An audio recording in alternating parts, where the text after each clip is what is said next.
Bien, pues son las 8 de la mañana con 40 minutos y vamos a nuestra siguiente conversación.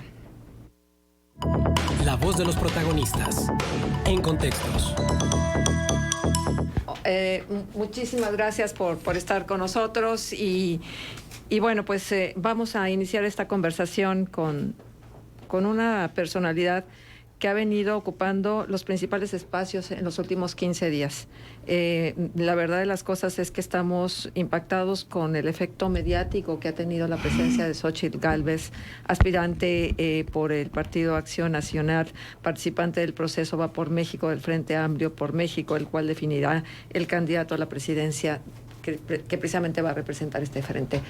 Xóchitl, muchas gracias por acompañarnos. Marcela, qué gusto saludarte a ti y a todo el auditorio que nos escucha. Saludo a Arturo y a Manuel.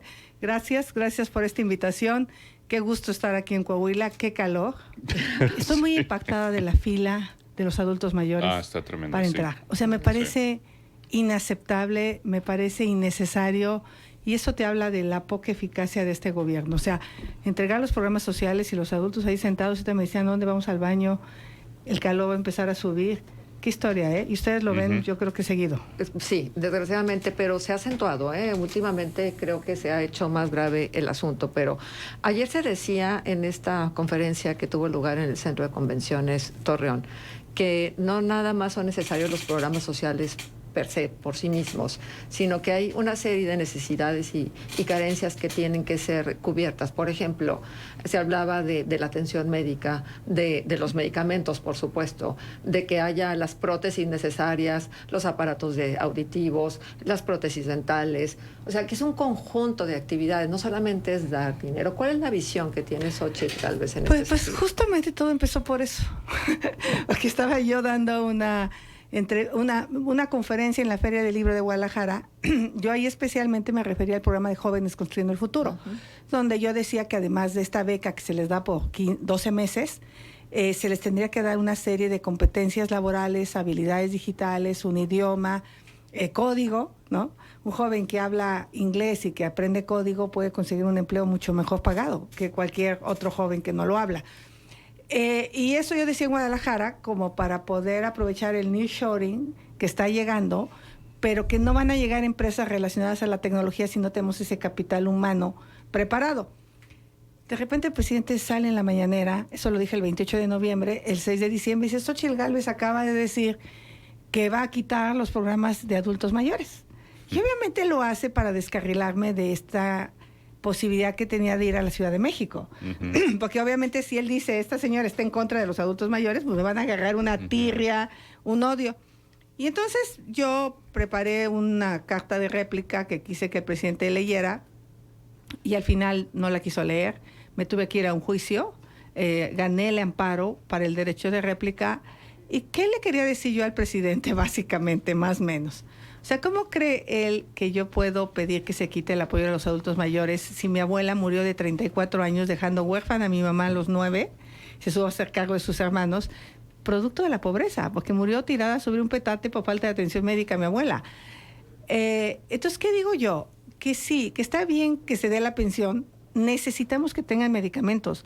Muchos adultos llevan este dinero y basta ver la encuesta ingreso-gasto, va para las farmacias, porque no hay medicamento para la presión, no hay medicamento para la diabetes, si sufren una fractura tienen que comprar el clavo, tienen que comprar los insumos. Hay una crisis de salud tremenda. Y luego, pues también, los adultos se van quedando aislados porque no tienen un aparato de oído, ya no oyen, y ya no oyen a los nietos, ya no oyen a los hijos, y se quedan deprimidos los adultos mayores. Entonces, esto que está pasando no puede pasar.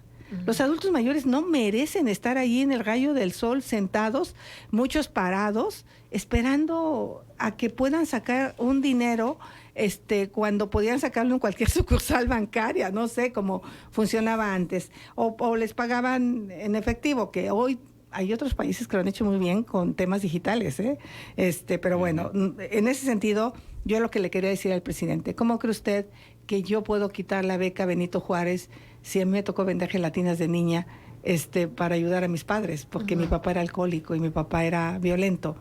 O los jóvenes, si gracias a una beca en la Facultad de Ingeniería yo pude convertirme en la ingeniera que soy.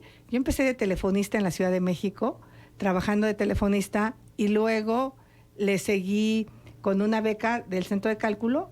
Y mira, de 2,500 pesos que ganaba como telefonista, empecé a ganar 50,000 pesos. O sea, nada más por saber código, por saber bases de datos, por saber sistemas operativos, conseguí un superempleo. En ese entonces los programadores éramos muy bien pagados, hoy también, todo porque pues éramos muy escasos los que sabían. Entonces era como el planteamiento que yo le quería hacer al presidente.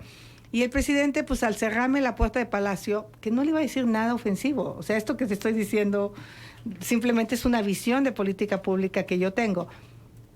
Creo que al cerrármela, miles de personas me abrieron la suya. Fue una cosa increíble, el trending topic en las redes. Xochitl, Xochitl me decía que fuera la candidata a la presidencia.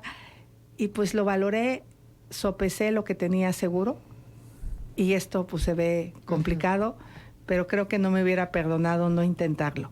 Sorpresa, a 15 días ya encabezo las encuestas al interior de este Frente Amplio. Y sorpresa, en 15 días ya tengo 150,000 voluntarios para recoger las firmas.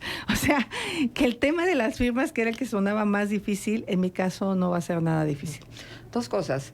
Evidentemente, en este momento, cuando hay un crecimiento exponencial de una política como usted, hay también muchas campañas negras, ¿no? Empiezan los ataques y empieza también el cuestionamiento hacia decisiones que como funcionaria pública en algún momento tomó. O bien el cuestionamiento sobre esta narrativa que se ha construido en relación a esta infancia, a este origen indígena, a experimentar todos estos avatares para poder salir adelante.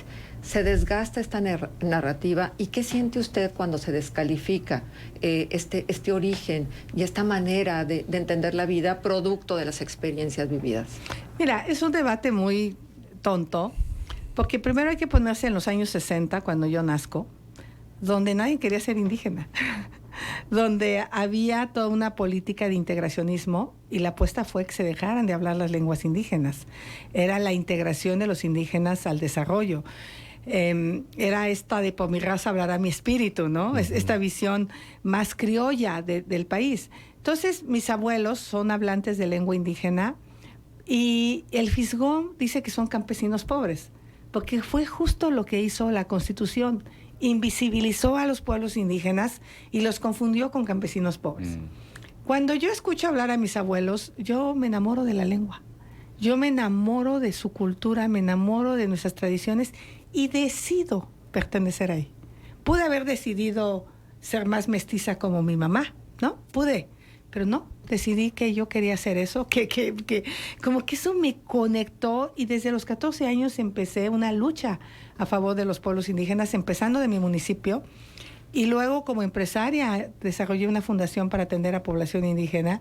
Y luego estuve en el gabinete presidencial para atender a la población indígena. Y hoy soy presidenta de la Comisión de Asuntos Indígenas. Nadie me había cuestionado esta identidad hasta que decido ser o aspirante a encabezar este frente. ¿Eres o no eres? Eso lo decide tu alma, lo decide tu espíritu.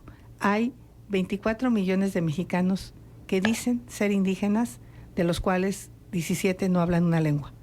Entonces, ¿qué es lo que te da la identidad? No es solo la lengua. Yo le he ido aprendiendo lo poco que le pude aprender a los abuelos, lo que aprendí en la comunidad. Pero eso no es lo más importante. Lo más importante es que tú te identifiques. Y nadie me puede quitar mi identidad. Y crecí ahí, sí, crecí en una familia violenta, un padre alcohólico. Nadie puede saber qué vives adentro de una familia, porque en esas 4 paredes pasan muchas cosas espantosas. Espantosas cuando hay alcoholismo y cuando hay violencia. La infancia que yo tengo es una infancia atroz y tengo una hermana que está en la cárcel. Y es posible que mi hermana esté en la cárcel porque ella no pudo superar su infancia, porque ella no pudo desvincularse y se fue a volver a casar con un hombre violento, se volvió a casar con un hombre alcoholizado, repitiendo pues, lo que vivimos de niñas. En cambio yo no, yo decido prepararme. Mi esposo es un hombre que nunca lo he visto alcoholizado, por ejemplo, que nunca me ha violentado, pero pues finalmente te empoderas económicamente. Entonces no me preocupa, por ahí no va el debate. Yo creo que el debate va por lo que yo he hecho por México. Y en relación a lo que ha hecho, ¿hay algo de lo que se arrepiente como funcionaria pública? ¿Algo que en su historia pudiera ser luego exhibido como una contraargumentación a sus propósitos? Pues mira, es muy chistoso porque la ultraderecha me acusan de marxista, ¿no?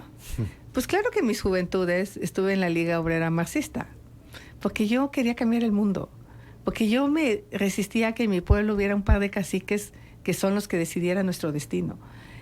Llego a la Facultad de Ingeniería y me meto a la célula de la Liga Obrera Marxista de la LOM. Y dicen los de la LOM que no me conocen. Pues no, porque yo era muy jovencita y a lo que me ponían era a vender el periódico y a limpiar las oficinas. O sea, no era de las cúpulas trotskistas. Después me desencanto, me vuelvo empresaria y decido desarrollar un proyecto a favor de los pueblos indígenas desde mis utilidades como empresaria. Llegamos a atender a 100,000 niños indígenas que sufrían desnutrición. Ernesto Zedillo adopta la papilla de la fundación porque se muere de la vergüenza que sea la sociedad civil la que está atendiendo a comunidades indígenas que sufren desnutrición.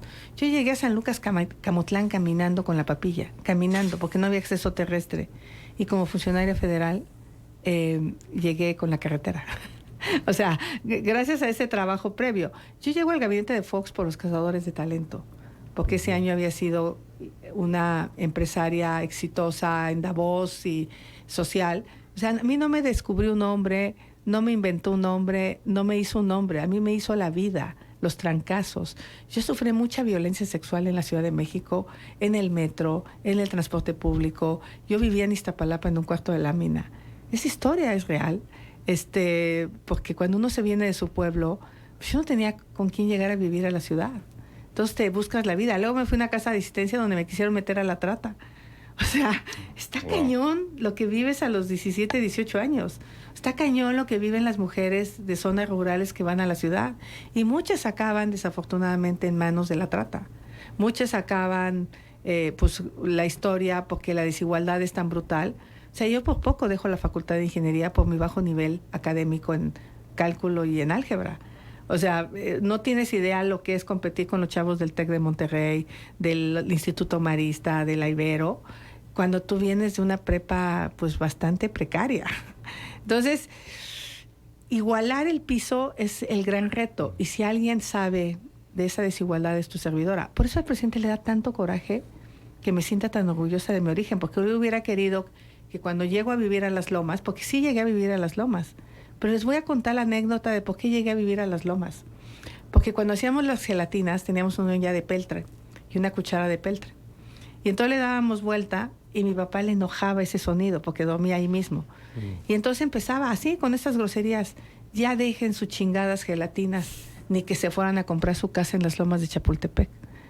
¿No? Y yo me quedé, ¿qué es Las Lomas, no? Y ya mi mamá me explicó que había una radionovela de Chucho el Roto, donde hablaban de las Lomas de Chapultepec, de las señoritas Prisac, que vivían ahí, que eran muy ricas, y que ella me dijo, pues debe ser una zona rica de la ciudad, ¿no? Cuando llego a la ciudad, le pido a un taxista que me lleve a ver las Lomas de Chapultepec.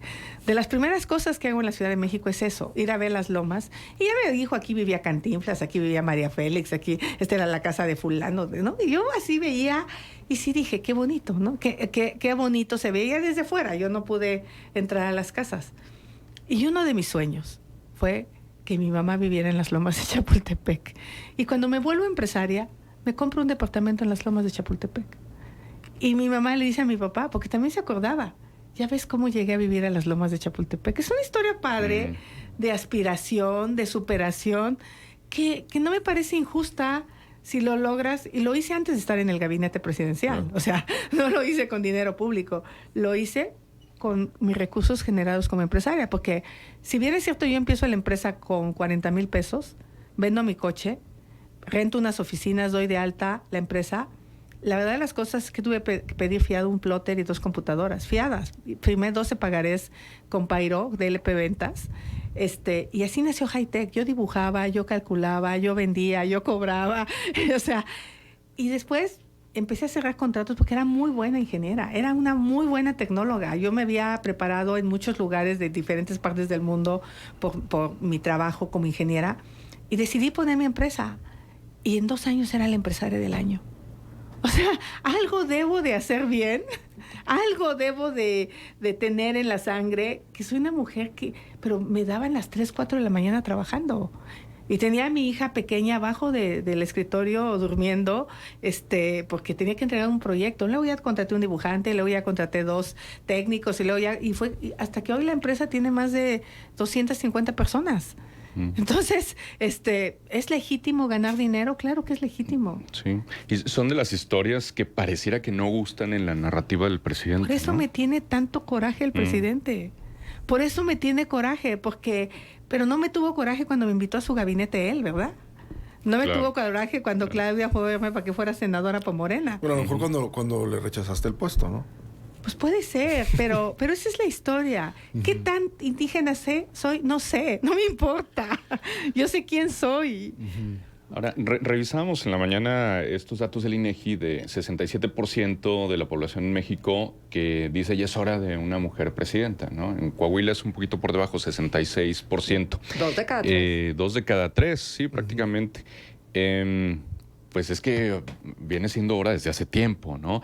Y lo comentábamos también, porque ayer lo decías que te sorprendía todo este boom que hubo. No parecía hace algunos meses que tú fueras la figura de la oposición y de pronto lo eres, cuando tu aspiración era otra, ir por la Ciudad de México. Ahora estás encaminada para ir por el país. ¿Cómo ha sido ese proceso? Ha sido un proceso sorpresivo. Sorpresivo por las muestras de apoyo. ¿Y qué pienso yo? Que la gente estaba como dormida y resignada a que ya venían otros 6 años de lo mismo.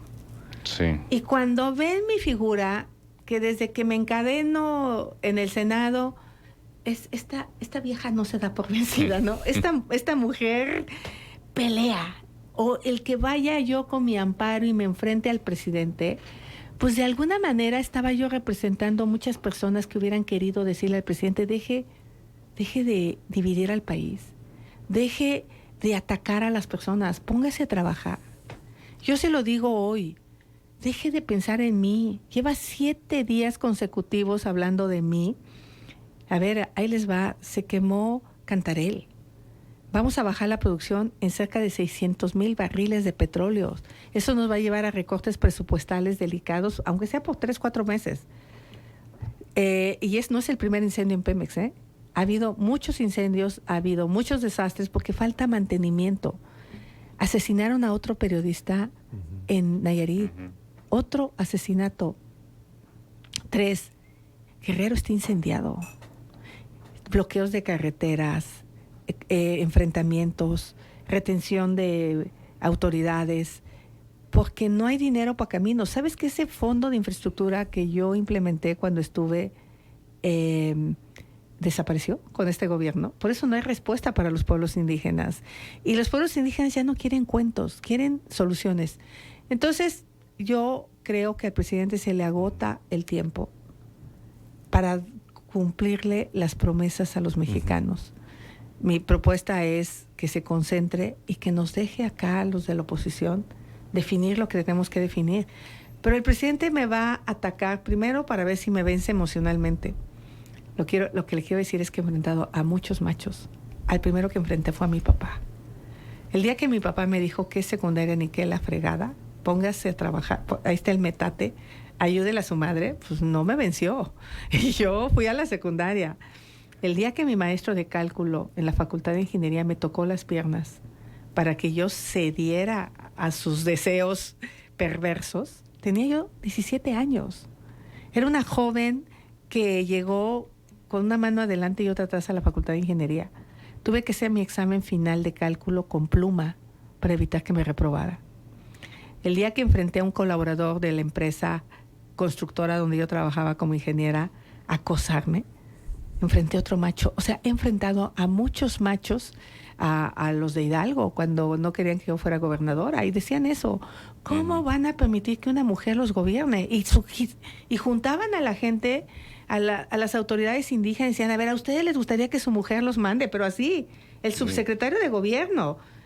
Y yo le dije a Carmen, en ese entonces Carmen Aristegui me entrevistó, oye, Carmen, ¿no se han preguntado los hidalguenses, tanto corrupto, tarugo, que ha gobernado Hidalgo, caciques. O sea, ¿por qué no los cuestionan? O sea, ser hombre no significa tener capacidad, tener honradez. Tampoco ser mujer Exacto. significa lo mismo. O sea, pero vean los perfiles. Yo creo que de los dos lados sabemos mujeres. Yo veo a Claudia, a Beatriz y a tu servidora. Las tres somos mujeres hechas y derechas, con distintas visiones del país. Pero yo creo que de nuestra trayectoria no se puede hablar. Hablando de visión del país, Xóchitl, han pasado 23 años desde la primera alternancia. Te tocó ser parte de ese gobierno. Muchas cosas han cambiado en el país, pero otras en esencia no tanto. Por ejemplo, la violencia ha ido incrementándose. México sigue siendo un país muy violento. La violencia de género. México sigue siendo un país machista, patriarcal. La marginación a los pueblos indígenas sigue existiendo a pesar de los levantamientos indígenas, a pesar de los avances que se parecen de pronto a ver, en esencia sigue siendo lo mismo. La corrupción y la pobreza. ¿Qué ha hecho Xóchitl Gálvez en todos estos 23 años para contrarrestar esta realidad que nos golpea todos los días a los mexicanos? Primero, generar empleos. Creo que lo que la gente quiere en la vida es tener un empleo, poder llevar comida a su casa, producto de su trabajo, los jóvenes. Entonces, para mí ha sido muy relevante ser empresaria. Hay veces que uno quisiera cerrar el negocio, de verdad. Con la pandemia fue una cosa tremenda. Yo tuve que vender mi camioneta personal porque llegó un punto donde mi hija, que es la directora general, me dijo, mamá, no saco la nómina. No hay pagos, tenemos todos los contratos cerrados, la construcción prácticamente se cancelaron 2 años, ¿no? Entonces sacar los ahorros y decía un momento, ¿y si liquidamos y cerramos? Le dije, no, hija, es el peor momento de dejar a la gente sin empleo. ¿Dónde van a conseguir empleo? Hablemos con los trabajadores, bajémonos el salario todos. Bueno, yo no gano ahí, pero todos parejo. Y ahorita que está cerrado, por lo menos que tengas para comer, ¿no? Aunque no vengas a trabajar. Bueno, entonces, ser empresario, no todos somos las grandes empresas de los grupos de los 10, de los 9, ¿no? La mayoría somos medianas y pequeñas empresas. Entonces, dar empleo. Que mis utilidades en el momento que me haya ido bien, las he empleado para apoyar a mujeres y niños indígenas. Ahí está mi historia, ahí están los proyectos hacia las mujeres que hice con el trabajo de la fundación. Y cuando estuve en el gabinete de Fox, electrificar a 2 millones de personas. ¿Tú sabes lo que significa para una mujer acarrear el agua todos los días porque no hay una bomba? O tener que cocinar diario a esa temperatura de 39 grados. O sea, tú dejas los frijoles afuera y se te echan a perder en 2 horas afuera del refri. Bueno, llevar electricidad a la Alta y la Baja Tarahumara, a la Lacandona, que durante 40 años se las prometieron, construir 10 universidades interculturales, desarrollar proyectos ecoturísticos, crear las casas de la mujer indígena justamente para evitar esa violencia que yo sufrí. O sea, mi trabajo en el gobierno de Fox fue conectar la Ruiz con Zacatecas, a los tepehuanes. Pregúntale a los tepehuanes por mí. Construimos la carretera del Mezquital a Nayarit, que hoy está devastada. Así como las carreteras de Coahuila están sin mantenimiento, pues las carreteras a las comunidades indígenas no tienen dinero porque desaparecieron del Fondo de Infraestructura, que era un fondo que llegó a tener 12,000 millones de pesos para reducir la desigualdad. Si tú ves los datos de INEGI, ya la gente que no tiene electricidad es mínima, acceso a agua, piso de tierra, eso se avanzó. ¿En qué no se ha avanzado? ¿Qué es lo que falta hacer? ¿Por qué una persona indígena o de clase popular no deja el decil más pobre tan fácilmente? Porque los empleos, te voy a poner a mis 2 sobrinas, que son hijas de mi hermana, que la traje yo a estudiar a la ciudad y que decidió irse con un cuate de una pecera, y no porque sea indigno vivir con un chofer de pecera, no es indigno. El problema es a dónde la llevó a vivir, con sus papás que tienen unas casas de cartón ahí en Coajimalpa. Bueno, mis sobrinas pues no hablan inglés, son una ingeniera aeronáutica y la otra es ingeniera industrial. Han perdido oportunidades maravillosas por el idioma. Entonces, necesitamos que todos los niños de zonas marginadas aprendan inglés desde niños, tengan habilidades digitales. Entonces, ¿qué hice como delegada? Regularicé a los chavos de secundaria para que pudieran entrar a las prepas de la UNAM, del Poli, y les entregué un iPad de marca, al final del curso. Eso es emparejar el piso. Porque estos niños del TEC llevan su tableta digital y estos llevan su libreta. Y hay una diferencia de rendimiento. Entonces, tenemos que... Y estos aprenden inglés y estos aprenden habilidades digitales.